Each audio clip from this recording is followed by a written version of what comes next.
Am I awake or Okay. asleep at this point? Maybe probably waking up a little bit. And as you do, Lexian kind of like stops tapping, and you see Lexian go like, "Oh, what?" Lexian's kind of rubs his eyes and starts kind of coming to, like he's waking up from a weird dream. What's going on? Are you okay, Lexian? Yeah, why wouldn't I be? Well, you're standing in front of the console, not in your bed, and you're working at it quite furiously. Sleepwalking again? Indeed. Huh.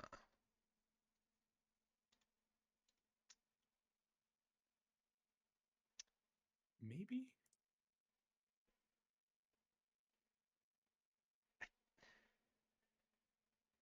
We need to get out of here.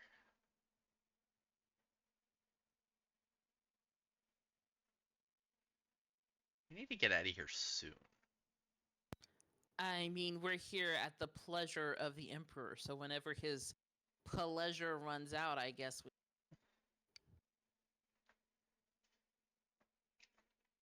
Well, I'm not ribbed, so hopefully it's not much longer. That was good.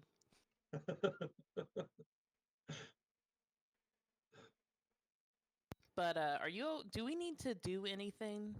I kind of insinuate if he wants to get tied up again. Do you think we can trust the Imperium?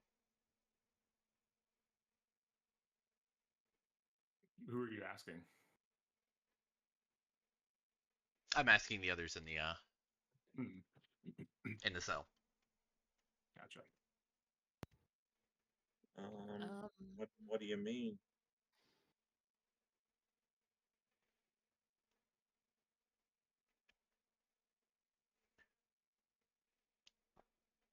I will say Do you think we can trust them in a war?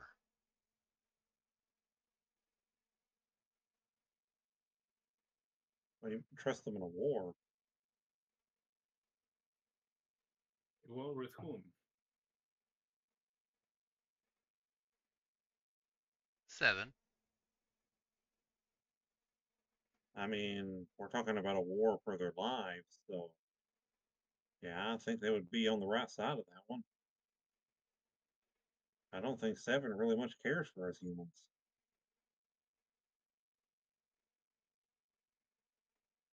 You guys look over and Sour's sitting on her bunk too, just staring at you guys.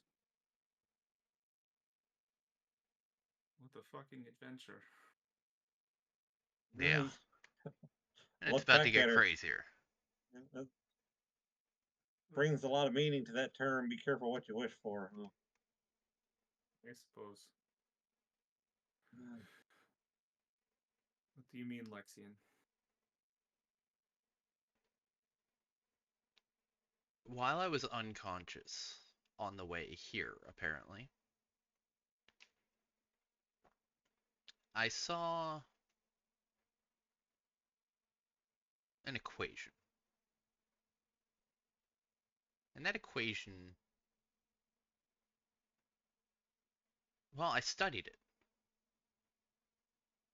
And in that equation, I saw 7 dies in the pocket singularity, or in the pocket dimension that we left him in. But just now, I had another one. More of a nightmare. 7, essentially, if he dies in the pocket universe, he's gonna be rebuilt. He's gonna come back.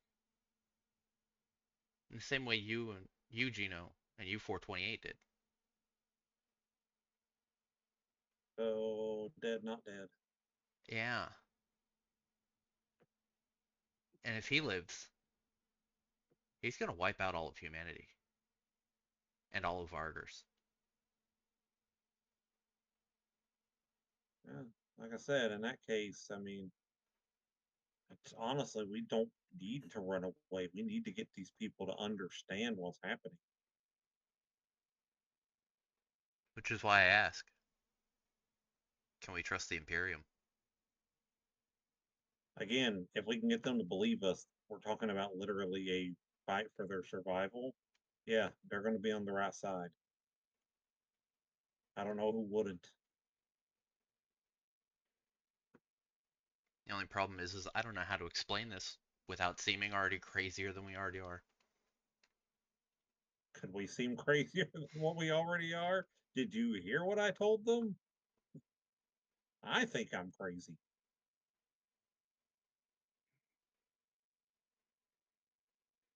I was a doctor and somebody came in and told me that.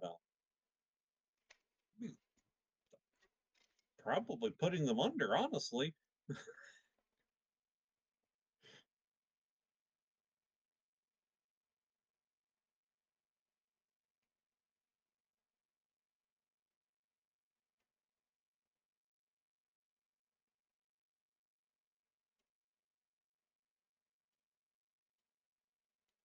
Oh, wait a minute. Wait a minute. Wait a minute. Wait a minute, guys. Neurolinks. I've done realized I don't have mine. Do you also have yours? I try to talk to Lexian through the neural link. Hello. Yeah, it works. Yeah. Hello. Ooh. Actually, no, it would be disconnected. Ah, okay. Yeah. Dang it. So can they tell that it's just disconnected, or does it feel like it will be gone, just like for me? No, it's just disconnected. Just deactivated. I mean, like, I don't know if they can tell it's gone. But, I mean, you don't have any, like, surgical signs that it was removed. It's not working. Yeah. Well, that would make sense. They would turn it off. But, did you either of you guys have any recordings from any of the shit we went through?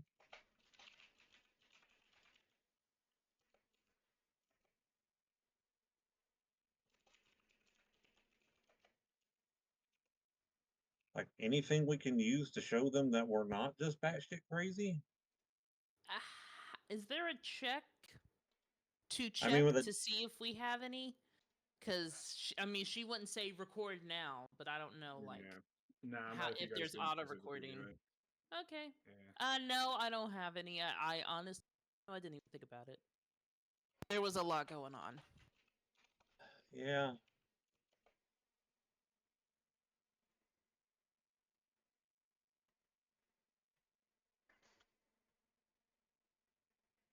I don't know. I know as crazy as I feel, I'm starting to think all this is real, and I'm not as crazy as I think I am. We gotta figure out how to make them understand. How do we make them understand?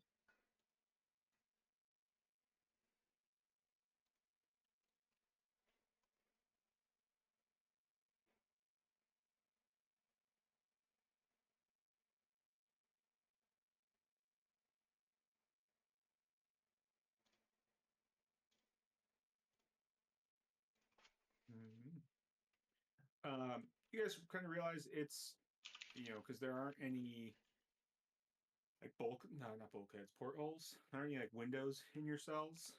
So you know, really looking at clocks or anything like that, you realize it's actually pretty close to morning time, and the guards step in with your meals as you're talking, and look at 428 and say, sorry, Mr. 428, or that's the young guard Sean. He's sorry, Mr. 428. You can eat afterwards, but Arisa would like to speak with you. Please follow me. Again? Yes. I guess I'm real popular, you know. Good luck. Yeah, so it takes you there, takes you down stairs.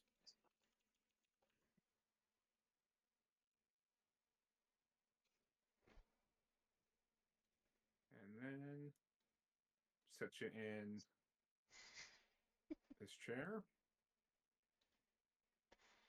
And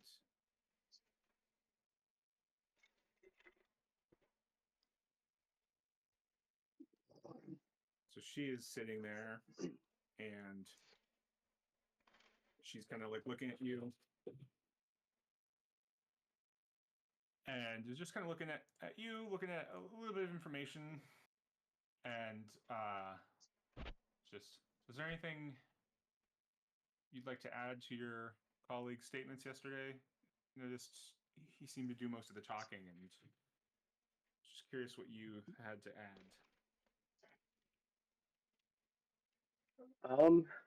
I mean, wasn't he seemed to cover it fairly well. Excluding the finer details. I honestly, I'm uh, astonished at the situation myself. Um, I would have loved to be able to stay on that large craft and study the organic nanotechnology they had there, but uh, overall, I mean, it would appear that we've just been at the wrong place at the wrong time many times.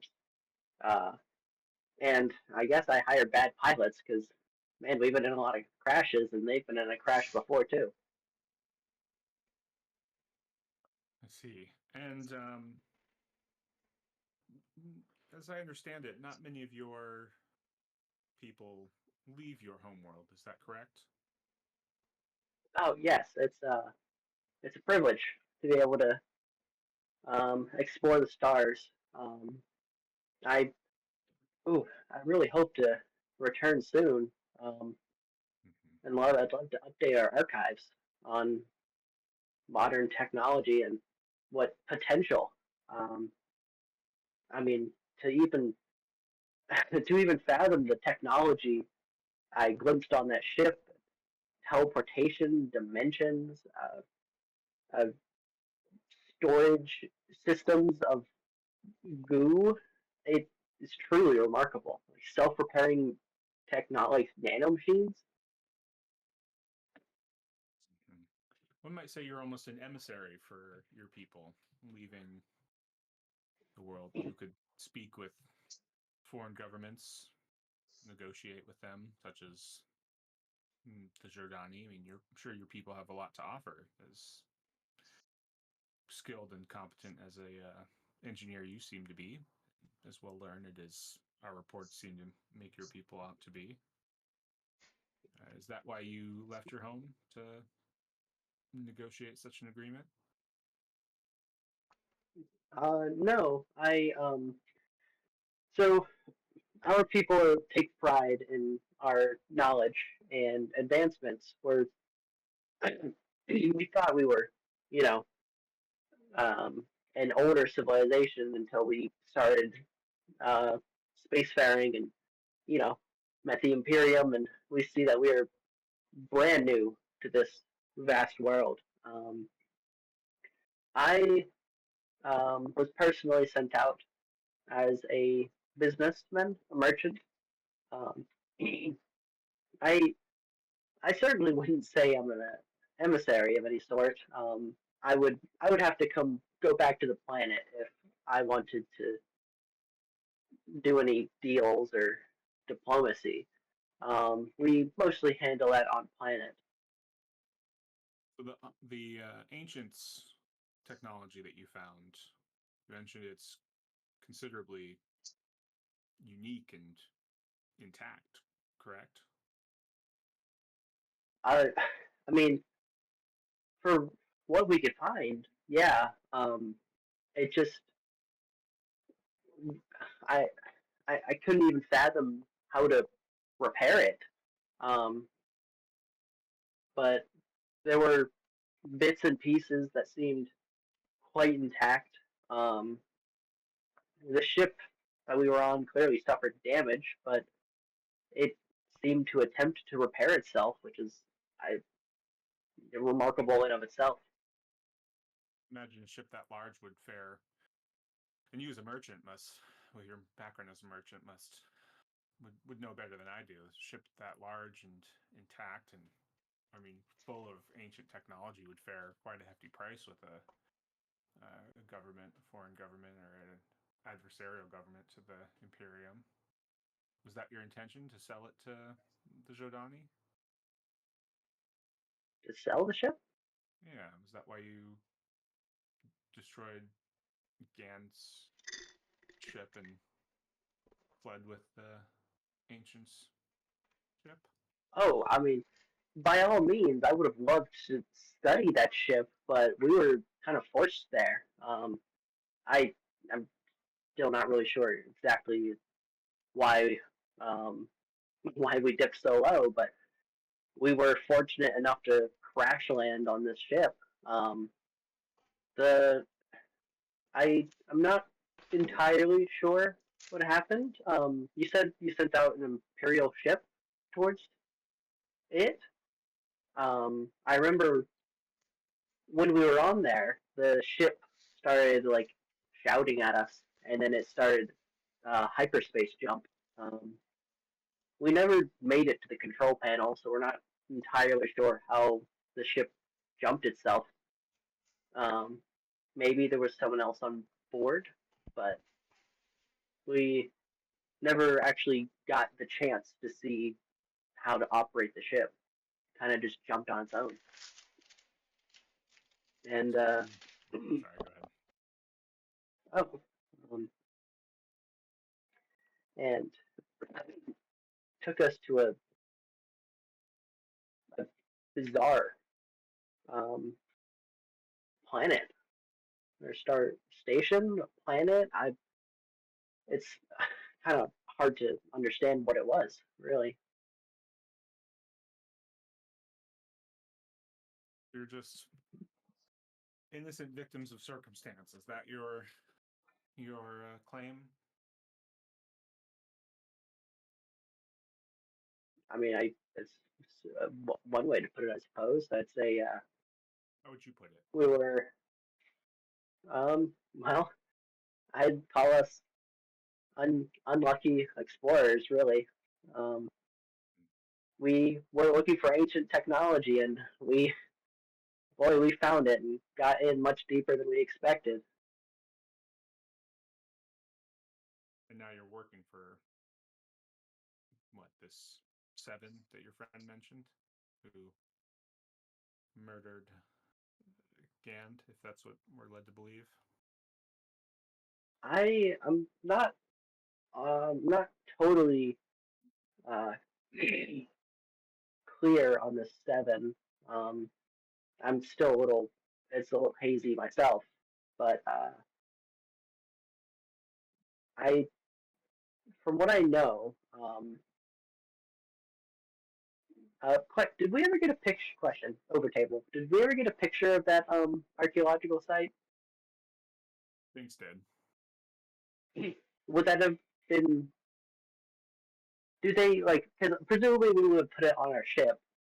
Mhm. So, okay, I'll go back to on table. Did when you pulled the information from our ship, we took some photos of ancient. What do you call them? Hieroglyphics. Do you, are y'all able to pull those up from our ship log? Our ship was in pretty terrible condition. We only managed to pull the lot of you and what was on your persons at the time.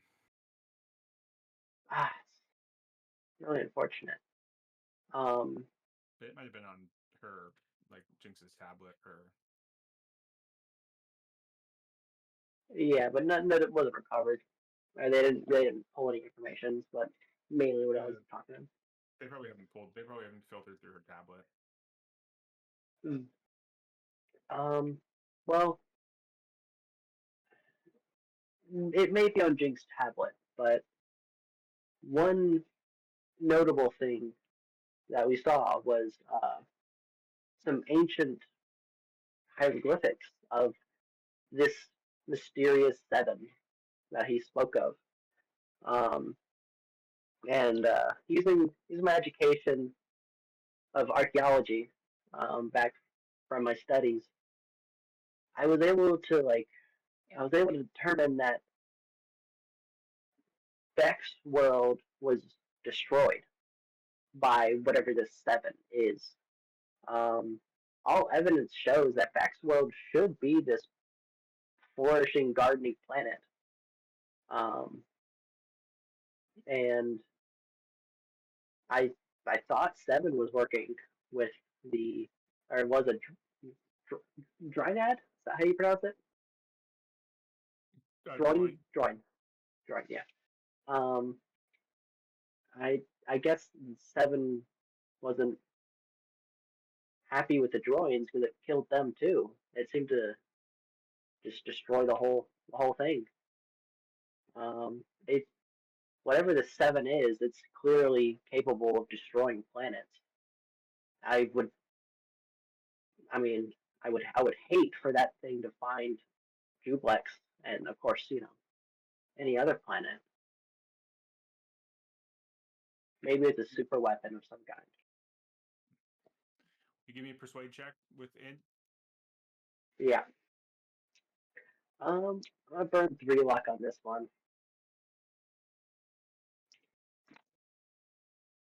Ooh. 6, 13. Nice. She's says, "Thank you for speaking with me. You can guard Chown would return you to your cell, and guard Chown, will you bring Jinx down to speak with me next?" And he says, "Yes, ma'am." Yeah, he turns and also snaps a salute off to you. Mr. 428, right this way, sir. Sure thing. Lead you over toward yourself. He walks in. Miss Jinx, your turn. Thank you. I salute. Yeah, sure thing. Yeah, it's just this way.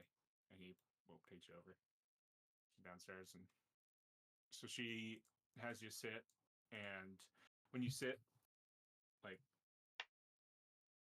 the guard kind of hooks a few like leads up to you, and you kind of realize the chair you're in is like a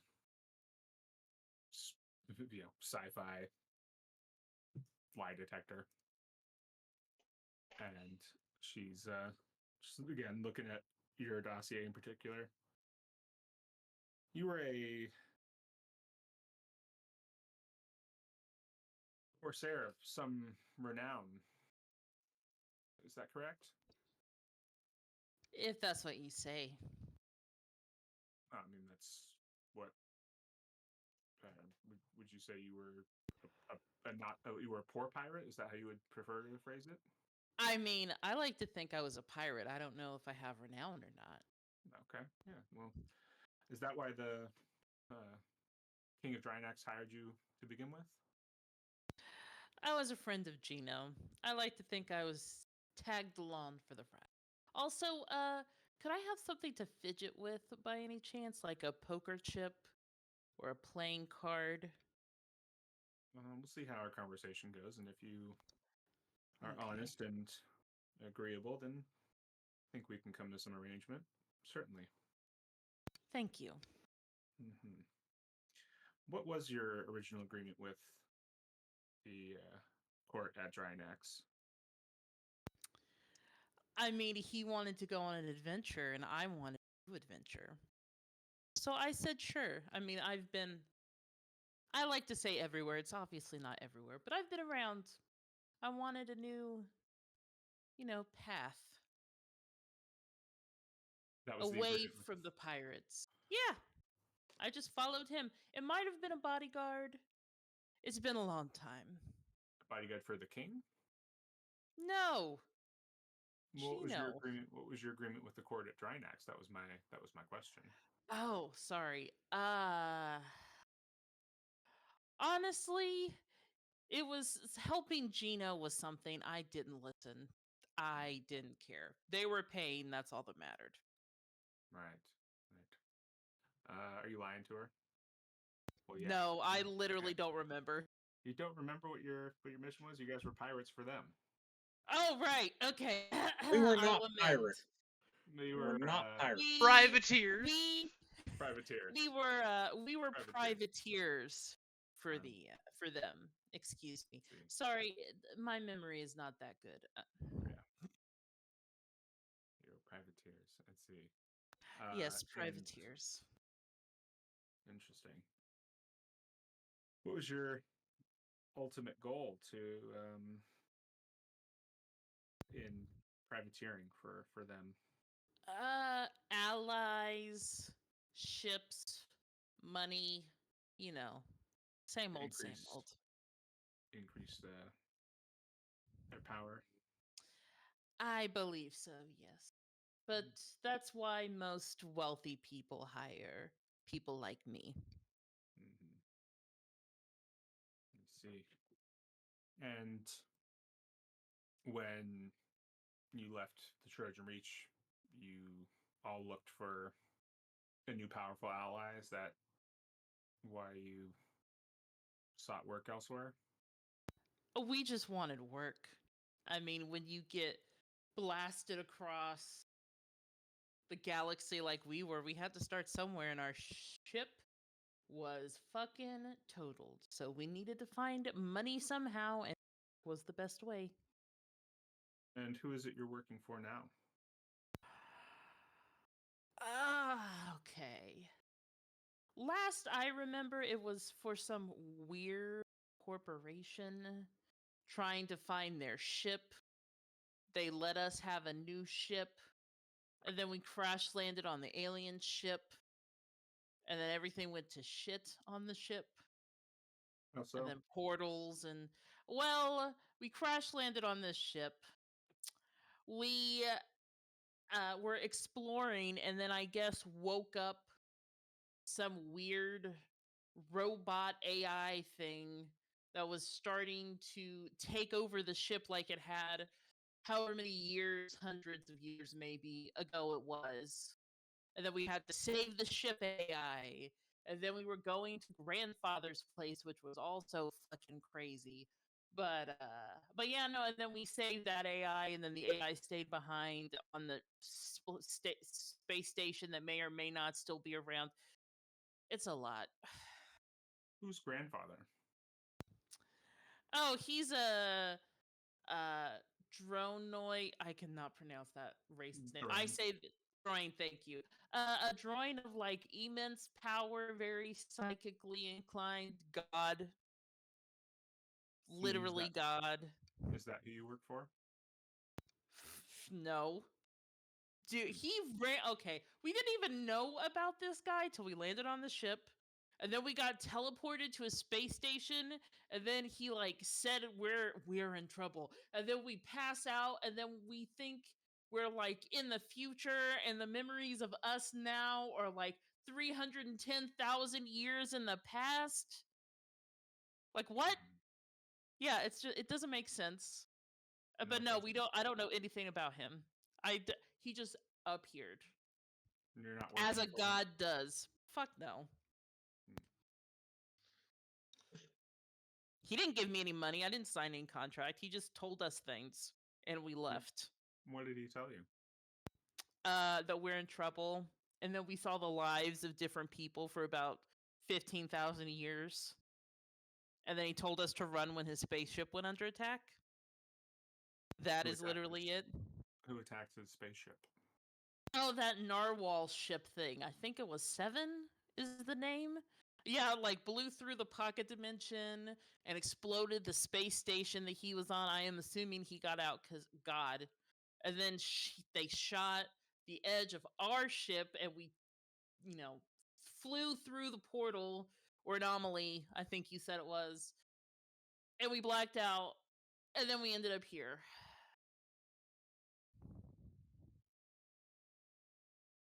Yeah, will you give me a persuade check with charisma? With your charisma? I am going to use 3 more luck points because my charisma is not good. Okay. Mark that. Persuade.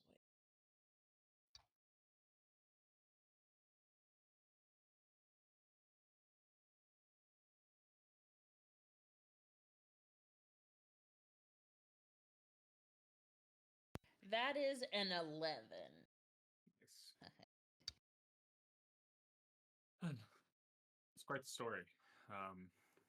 She gets up and she goes over and starts unhooking you. And the guard comes over, and so she takes you up the ladder, starts walking you back to your cell. And as you're getting ready to go back to your cell, she pulls out like a coin, and it's like poker chip sized. And she Excellent. goes, "Thank you," and gives Thank it to you. you. And And I she walks immediately over. start, doing the whole knuckle thing. You send back in, and you guys can talk for a sec. For Gino's about to be pulled away. Huh. You okay, Jinx? I mean, yeah, I got this, and I show off the little coin that I'm, rolling through my knuckles or over my knuckles. I mean, I told the truth. They're still very iffy about the god thing, which I don't blame them. No, nor do I. But no, I told the truth. I didn't have any issues. Oh, good. That's the best we can do at this point, I think. They did hook me up to like a lie detector. Yeah, Did all the didn't more really reason like for us that. to stay honest. Yeah, yeah. So that is a thing, but yeah, not that bad.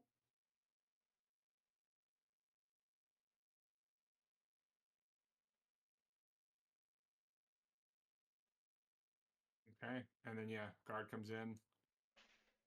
Different guard says, Mr. Starheart. Yes, sir. Please come with me. Sure thing. All right, he takes you downstairs, where that noble is waiting for you. And says, "Please sit."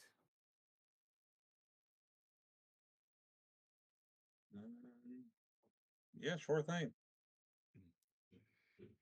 I suppose as you're technically a king now. A king? Oh, did you not hear? And he can't help it. Yes, Um, you're the last of your little, I mean, bastard as you are. What did you think we didn't know? Hell, I didn't know until I was basically done with my surgical career. No. So, I mean, I'm kind of surprised you guys knew. Arisa's very well informed, and you're the last of your wretched little line. I don't even think the king of Drinax. He doesn't know anything anymore. What happened? Overstepped their means and overstepped their boundaries. Swatted down like the flies they were for questioning and trying to outmaneuver the might of the Iridium throne. How did they overstep their boundaries? We had the only ship that could even jump, and it was destroyed. Yeah, well,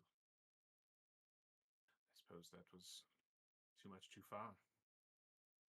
And good some Ihate. Oh gosh, I can remember what are the lion people called? Aslan. Aslan, yes.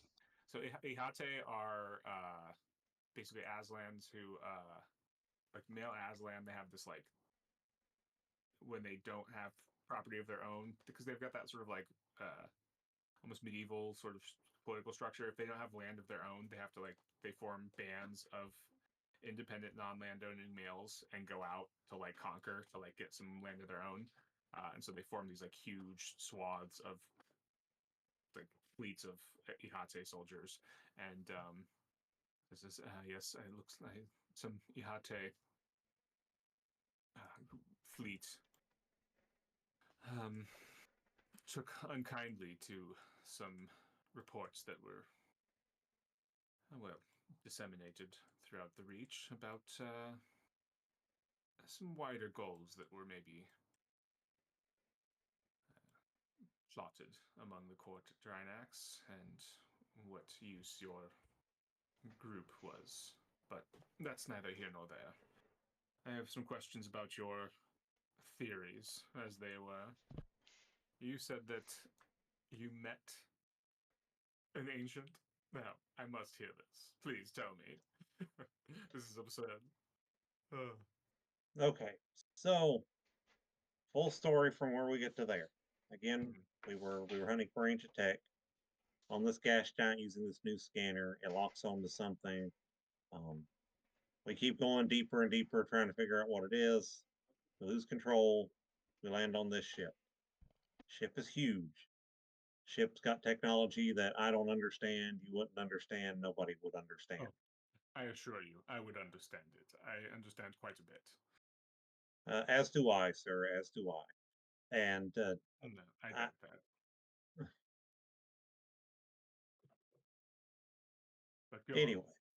anyway, so that ship, we were trying to figure out what to do. You know, we're stuck there. Our ship's stranded. We're in the middle of a gas giant. Seems like we're as good as dead. So we start exploring the ship, trying to figure out what we can. Find these weird these mirror plate things that like jump from room to room, like literal teleportation, just as easy as can be. And run into some, I guess they were, I don't know, they were cybernetic guards or what. They looked like robot droids. And they seemed to help us at first, but then suddenly turned crazy. And process of everything, after a couple days of doing all this, we end up accidentally stumbling upon the AI that's been running this ship. I find out about what its mission was, which was about 300 some thousand years ago. Its job was to haul our predecessors around and seed them places. And its last mission was to pick up a colony from one planet and take it back to, as the AI referred to him as grandfather. That's the Oscadre that I'm talking about, the ancient that we did in fact meet. And again, I don't blame you for, it's as off-putting as your attitude toward me is, I honestly don't blame you. So that's why I'm not getting entirely angry at you about this, because if somebody was saying this shit to me and I was on your side of the chair, I'd probably be acting much the same way. So in that regard, we're kind of cool. But anyway, ship talks about needing to go back to grandfather. There's a virus on the ship that was enacted by one of his sons that I was telling you about last time. And we managed to get enough control over the ship that the AI takes off out of the gas giant. That's where we run into the big ship with the narwhal horn, and then we're trying to deal with that. We're in the middle of evasive maneuvers. Imperial ship comes into space. I'm assuming that's the ship that Arissa's been speaking of. It was destroyed by the ship with the narwhal horn. And then this ship jumped and jumped. When I say jumped, we did a single jump from where we were to out here in the Regina sector. One jump. And ended up in the middle of empty space. Went through the anomaly that Arissa is speaking of, which was a portal to a pocket dimension where this ancient civilization, what was left of it, was set up. And where this one guy, Yaskadre, who, I mean, I don't say this lightly because I've never been a religious person, literally godlike in his abilities, his intellect, everything. And Yes. Yes, I'm sure on some planets people would find my intellect godlike, so it's quite possible that you met a very intelligent droid, and that was just your, well, to put it as delicately as I can, that was just the the way that poor chap outmatched you.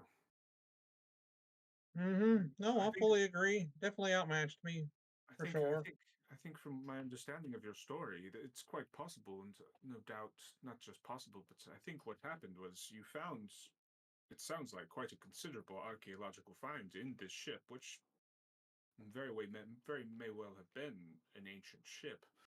But you said yourself it had quite a severe virus, and is it possible that in its virus it corrupted the it somehow mistook the identities of the Droin and the Ancients? Because, as you well know, the Droin are a separate species from the Ancients. The Ancients were their own unique species who all died out millennia ago, and perhaps it took you to the location where those Ancients once lived, where there was a very intelligent Droin, and in your stupor, or because it must have been quite an awe-inspiring moment to be on board such a ship.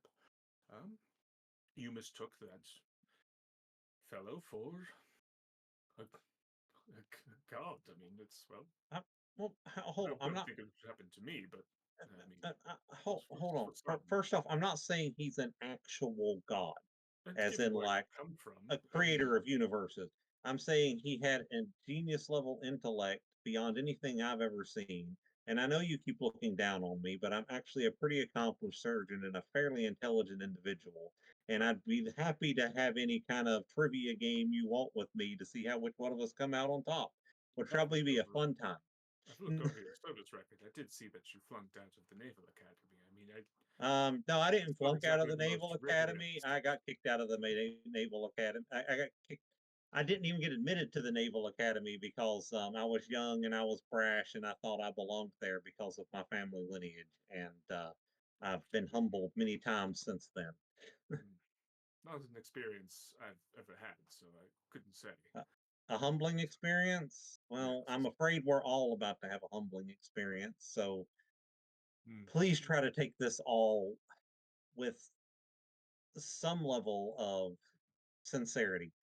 Oh, And I certainly am. Uh, to put it lightly, I pity the fool that sits in front of me. well, if that's perfectly okay, because right now I pity me too. I just want to be back home and back in front of a surgery table again at this point. I wished I would have never started adventuring. I want nothing to do with any of this. I don't want to be here. I didn't want to be on an ancient ship. Like, it was all interesting as it was happening. Don't get me wrong. I mean, I'm sure you ended up on an ancient ship, you would probably be absolutely dazzled and amazed and completely engrossed and interested in what was going on. No, I think you Um, show a bit more decorum, but I will you mean, give me a? decorum was. Oh God, yes. I was gonna. I had decorum at the time. Just crazier and crazier things kept happening, and Ah, but maybe you're right, and maybe I've been the stupor, and maybe half of what I'm saying is not true. If it is, I don't know.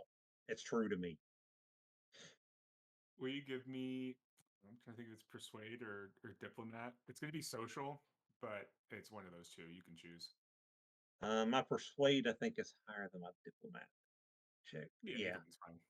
Yep. So persuade, and then I'm just gonna burn my last 3 luck here, so maybe Right, I get yeah. somewhere. So that would be +6.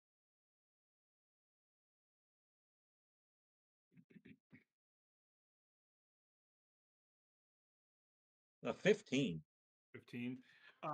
So you listening to him talk, you and like going back and forth, he's not he's not taking anything you're saying.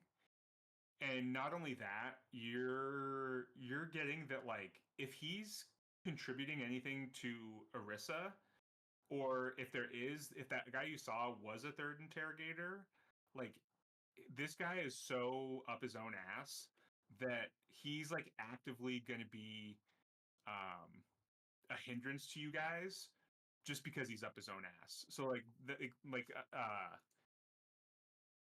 it's a problem that you would think is almost worth bringing to like Arissa's attention, that like his he's like so staunch, like, nah, I know what's going on, I know, like, my beliefs are right, like, my stance, my position is the correct one. I don't care what you have to say. Like, he's not even really, he's like interrogating you, but all he's actually doing is just going like, no, you're wrong. Like, he's like asking you questions and like letting you tell your story, and like he's collecting that information. So he's like, yeah, saying like, okay, yeah, so I get that Gina went here and there, but like, he's not actually like, he's not comprehending any of that information. So he's actively a detriment to your guys's case, which is probably something you would want to bring to Arissa's attention if he's supposed to be working with them, because he is in fact, he keeps calling you a fool. He's actively being the foolish one with your 15. But he goes, well, I'd love to say it was a pleasure, but this is not exactly my normal accommodations. So, God, you can please return this one to his cell. Yeah, and ditto on all accounts. And, yeah, the guard takes you back to your cell. As we're walking back, I'll look over him. Is it just me, or is that guy a colossal freak? The guard like flips up his visor. He goes, listen, man, I'm not supposed to do this, but fuck that guy. Agreed, man. Agreed. Yeah. Yeah. And then you guys have a few minutes. Chat real quick. Want to chat about anything? Actually, I'm gonna run and grab a glass of water real quick before our final individual interrogation. I'll, yeah, when I walk back into you guys, I'm like, I got that stuffy guy again. He's worthless. There's no way we could reason him into believing anything we're saying. That sucks. Yeah. He thinks he's one of those people who thinks he's way smarter than he actually is. One of those. Yeah.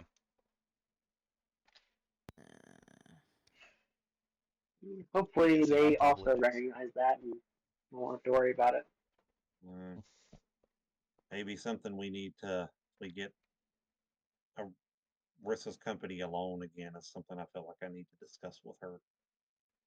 I'm really honestly trying to work with these people, and he's not helping. 428 and Jinx, who did you go see?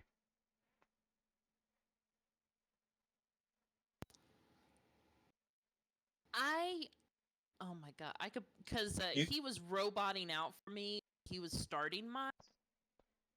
So I just remember, remember that I was up to a lie detector. I heard lie detector, and then I missed like most of the other stuff. You were talking to Orisa. That's what I thought. Like, I got the vibe. But yeah, she was cool. 428, who did you talk to? Yeah. I believe it was Orisa too. Is it because of your noble heritage? Maybe it's because of your noble heritage. Noble heritage. So something I never brought up to you guys that I found out right before we left to go to Drinax. Apparently I wasn't the Starheart. Apparently I was the bastard son of the king. And apparently Drinax has been wiped out, so now I'm technically the king of a place that's no longer there. Yippee. You're king of a defunct planet. Wow. Yeah. Hey, I guess it makes me your king, Lexi. Well, still king to somebody. I mean, for now, you're still my equal. Huh. Crazy. Well, I it mean, was it, called a portable kingdom. if I get Orisa, then I'll probably talk to her about the other guy then. Yeah, please mention it. I'd love if she would come talk to me. I'm happy to work with her however she needs me to. But that guy's worthless. Mm-hmm. He's worse than worthless. I think if he's left in this mix, then there's no chance of us saving existence. I can't believe I'm trying to save existence. All right. The one of your guards comes in. She snaps and points at Lexian. Well, You're up. I guess it's my time. Have Have fun. fun. And takes you downstairs where that guy who was staring at you through the walls of your cell is kind of sitting there waiting. He's kind of got that like wrinkled suit, but like mid-length gray hair, and he's kind of just got these kind of almost like sad eyes. He's just not like crying, but his eyes just kind of have this like almost weariness to them. And as you look kind of closely, because he's kind of just like he's sitting in the chair, and yeah, he's got his like little satchel on the ground next to him, and he's just kind of staring at you as you're walking in. He doesn't blink. He kind of just like blinks. He does blink, but like doesn't blink like frequently. He just kind of blinks slowly, kind of languidly, and every once in a while. And as you're walking up, will you give me a recon check? With You have your drive, I guess. Int. recon with int. Give me a second to find it. Recon with int will be a 2. Wait a second. Yeah, yeah. That is an 11 total. 11. You notice that he's got like hundreds of little scars, and they're super fine, as if they've been surgically repaired, but all over his face and hands, and any bit of exposed skin you can see. There are like scars, and some of them are long. Some of them look like little, almost like bullet holes, maybe. Some of them look like surgical marks where like cybernetic implants have been put in. Some of them are just maybe like small little surgical scars. You're not sure what for. Others are just like, maybe he was playing football and like his helmet cut into his forehead. Some of them are just like small little burn scars that have been like healed pretty well.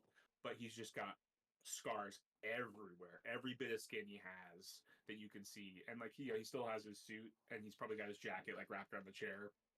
And he's got long sleeve shirt on, but just every bit of skin you can see has these scars on them.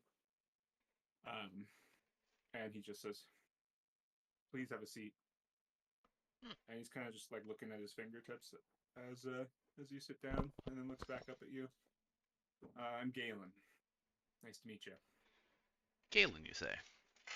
Yeah.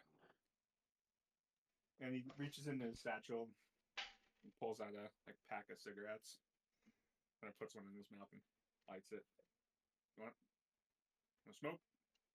Not a smoke. If you have any whiskey, that'd be great. Says, yes.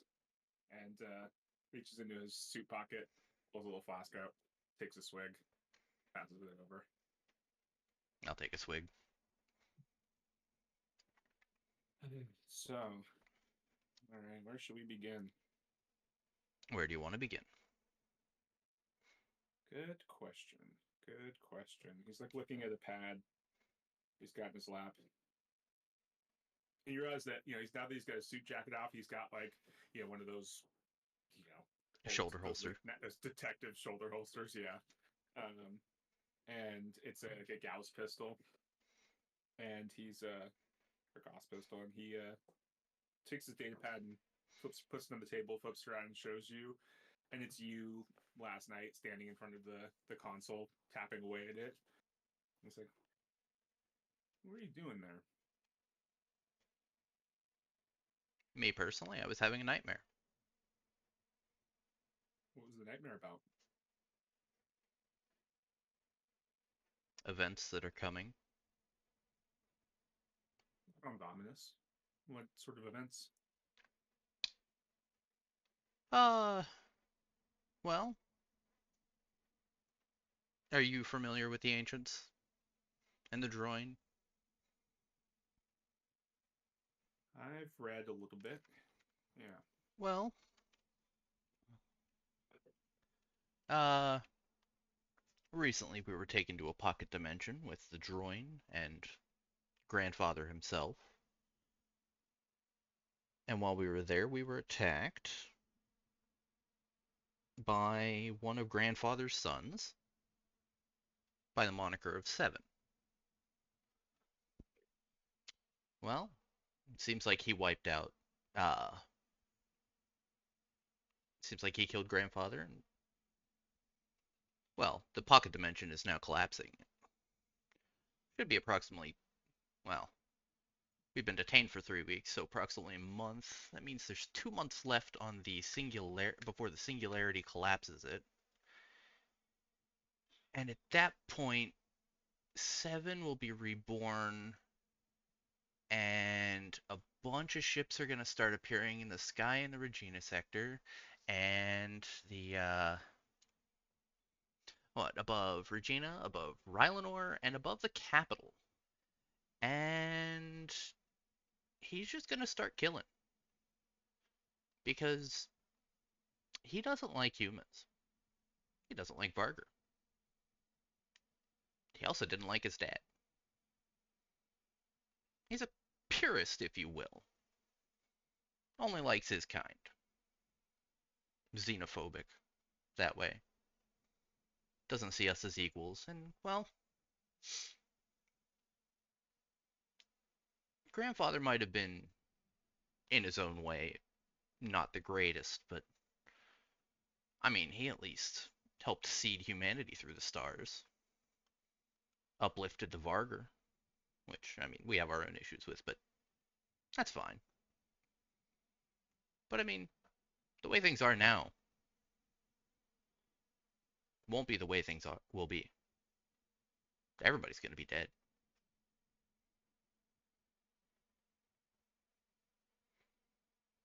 So yeah, that's what I was doing last night. And he's just kind of like, listening and looking. Do you often read, he like lists off of 3 terabytes of information. Do you have to read 3 terabytes worth of information in a minute and a half when you're having a nightmare? I mean, I've been having some really weird dreams and sleepwalking a lot in the recent history. I guess. Can you speak coin print?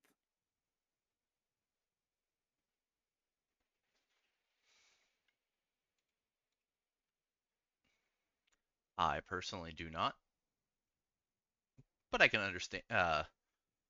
Above table, I did get linguistics, so would I be able to understand some of it?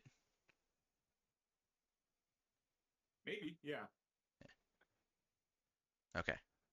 Yeah. But I mean, I'm not fluent in it. Okay, because that seems like that's what you were muttering there. That's what the camera was picking up. You're certainly speaking on print. Cool. Spent much time in joint space? Your records don't show that you do. Well, Or have. according to your records, the last 8 months was spent in droid space. I mean, our record said your last 8 months spent nowhere. Well, I had to be somewhere. Yeah. Interesting. So grandfather then. Say 7. Dangerous. He certainly sounds it. Hmm. Grandfather, we're meant to believe, is omnipotent, or at least not. Godlike, not omnipotent, I don't think. And he's going to treat humanity fairly. I mean, more fairly than his son will. He Where was did more he go? interested. Well, I mean, he was on the station when it was attacked. Mm-hmm. I don't know exactly what happened, but according to my dream, it might seem that he was destroyed.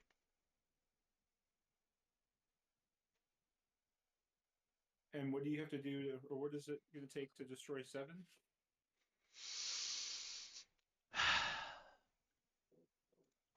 I'm not sure. I know we need to get rid of him, and we need to get rid of any backups he might have of him. Mm-hmm. Because, well, they can clone themselves. And there's something called the family archive that, well, it's exactly what it sounds. It's archive of the family. One of them dies, they can just get cloned back into it and continue going.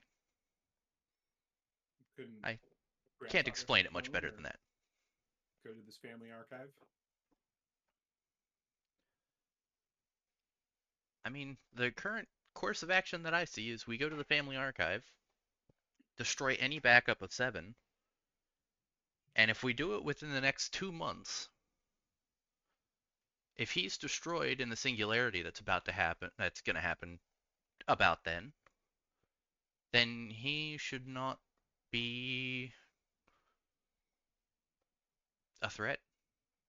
He should die and not come back.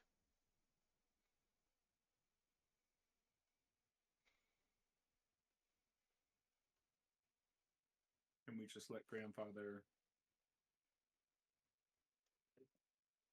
flit about.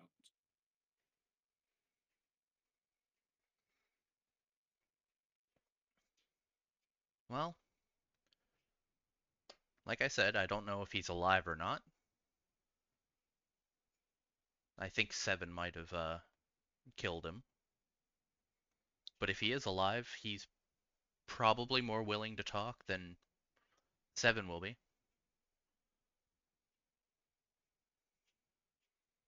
We might be able to enter negotiations with him, but if 7 wins, then I mean the only thing that'll happen there is executions.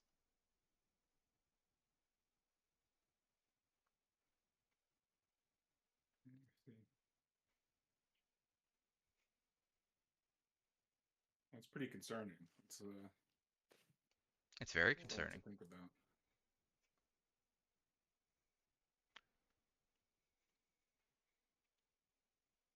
Yeah. Hmm. I do have a Will you question give for you. me? Oh, okay. Go for it. No, go for it. Yeah, you got a question. I was gonna say that other guy, the stuffy one, the bureaucrat. Mm-hmm. What's his position here? If He's I'm an allowed to ask. ancients expert. An As he's like ancients looking at his. expert. Yeah, he is part of the Imperial Ministry of Technology.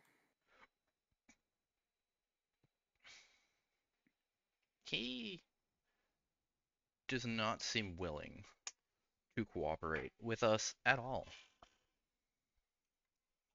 Like, as in, he just brushed aside everything that my friend Gino said.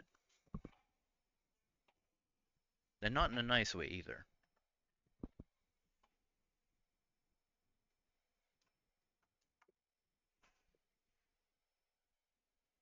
If he's any part of the decision-making process going forward,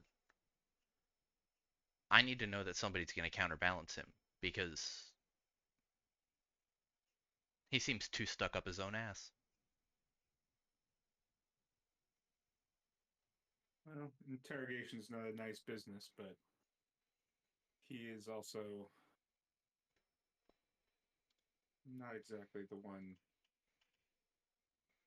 making the call here. I'm glad to You hear give me a that. side check. A side check? Mm-hmm. Straight side? Clairvoyance. Clairvoyance? Plus 3. It'd be telepathy. Sorry. Oh, wait, telepathy? That'd be a plus 4. Which, I mean, that was a 8, so 12. Nice. Do you always have like a sonic shield up, or I don't know if you've ever really talked about it. Yes. Ever since meeting David Eamon, taught you how to do it? and Okay. he taught me how to do it, I Yeah. would be trying to keep Cool. a shield up at all times. Yes. Gotcha. You feel something pressing at your shielding, at your mind, psionically, while he's talking to you. You can just kind of feel that like pressure as if something or someone is trying to kind of psionically probe you. Someone's trying to probe you. And then will you give me persuade check? Persuade check? Yeah, within. Within? 948. Burn all that luck. I mean, hey, I have 6 luck to burn. That would make it what? Plus. That would make it a plus 8. You know what? Why not? That'd be fun. A plus 8. Burning all 6 luck for a plus 8.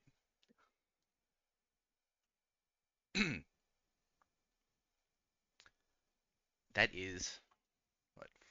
5, 8, 12. Good thing I used it. Nice. Yeah, he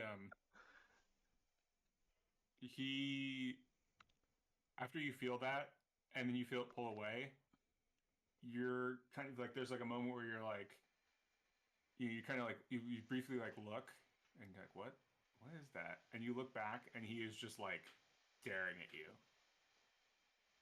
just like just right in the eyes, just not blinking, just staring dead at you. This has been an enlightening conversation. Let me talk to Arissa, and we'll reconvene with you all in the morning.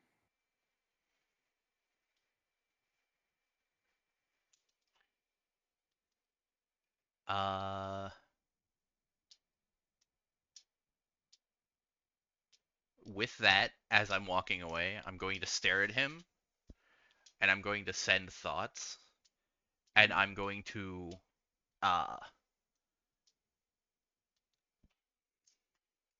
don't know how to put this.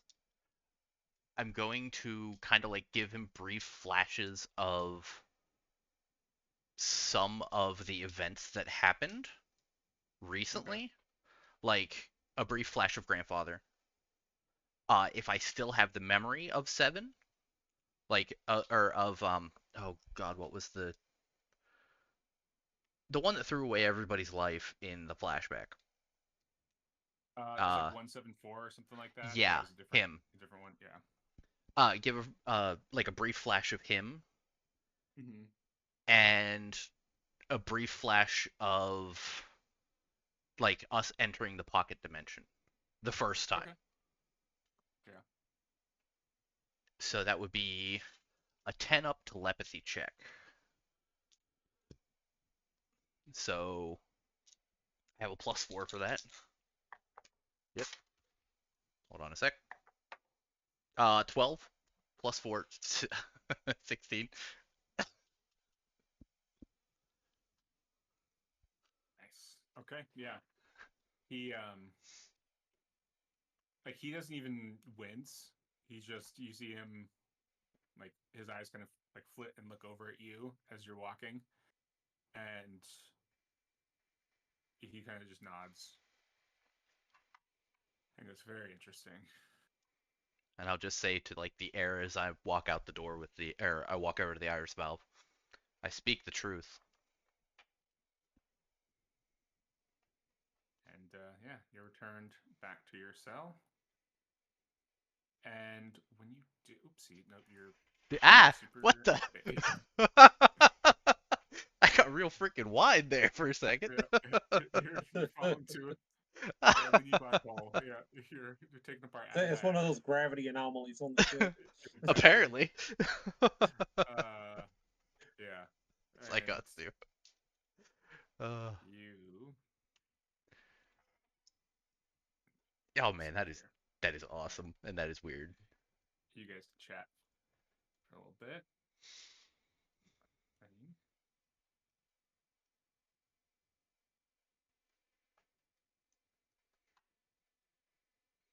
But yeah, Lexian's returned home.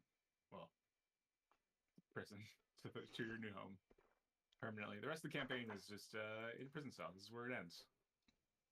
In jail. Just like, what was it, Seinfeld? Didn't they end up in jail at the series finale? Is that how it ended? I never watched the show, but I remember like they had the crap they did, and they just end up in a jail.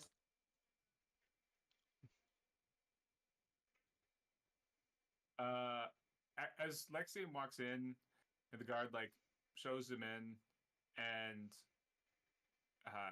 as you guys go start like asking him questions, he starts to like answer them, and then stops. Starts like looking at his arms and legs, and starts like jumping, and going like and like jumping and like leading with his back, as if he had like wings, and he was trying to get them to like fly, like to get them to start flapping, and he's like, and he's muttering to himself in a language again.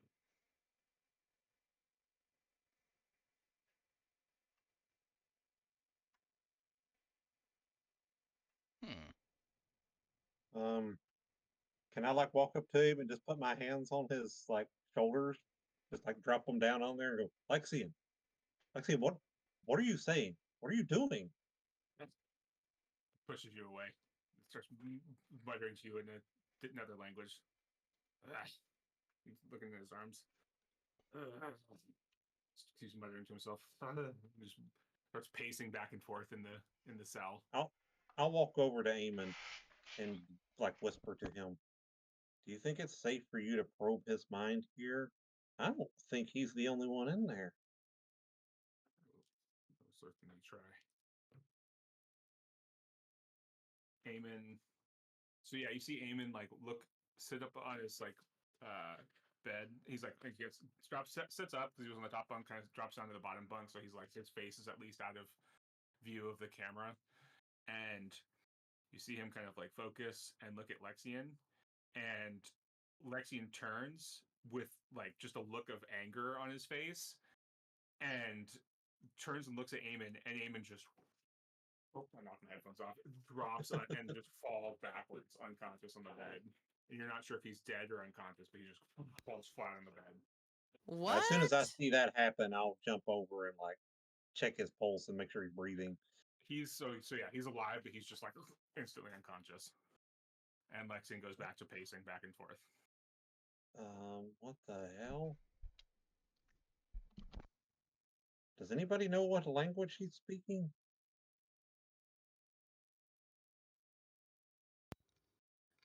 No. I don't think so. I don't think, and nobody speaks Oinprint, right? Nope. I don't even know what that is.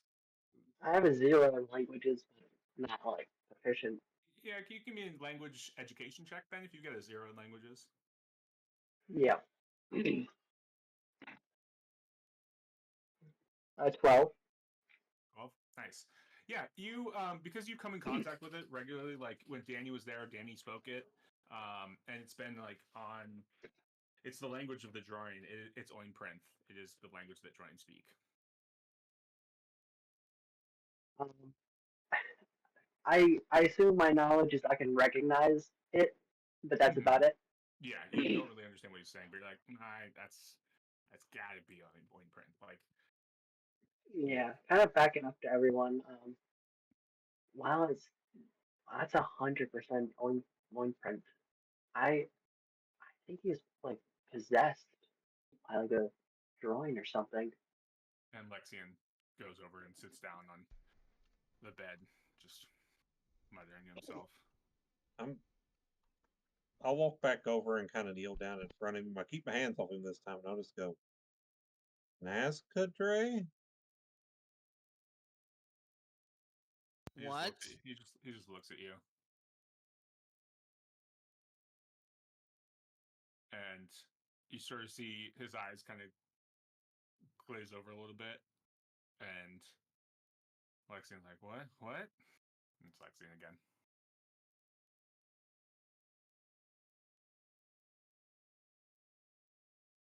Lexian? Yeah, what's going on? You knocked your friend out, and I point to our buddy Eamon. Oh. That's not good. And we will. You? Yeah, go for it. Yeah. We'll be quiet with that. Yeah, say we'll pick it up there next time.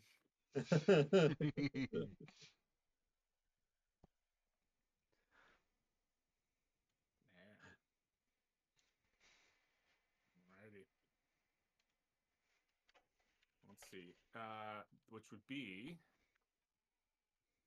the 18th? Yeah, 14. 18? 18th? Yep. Yeah. Mm-hmm. Cool, Yep. cool. Should be good.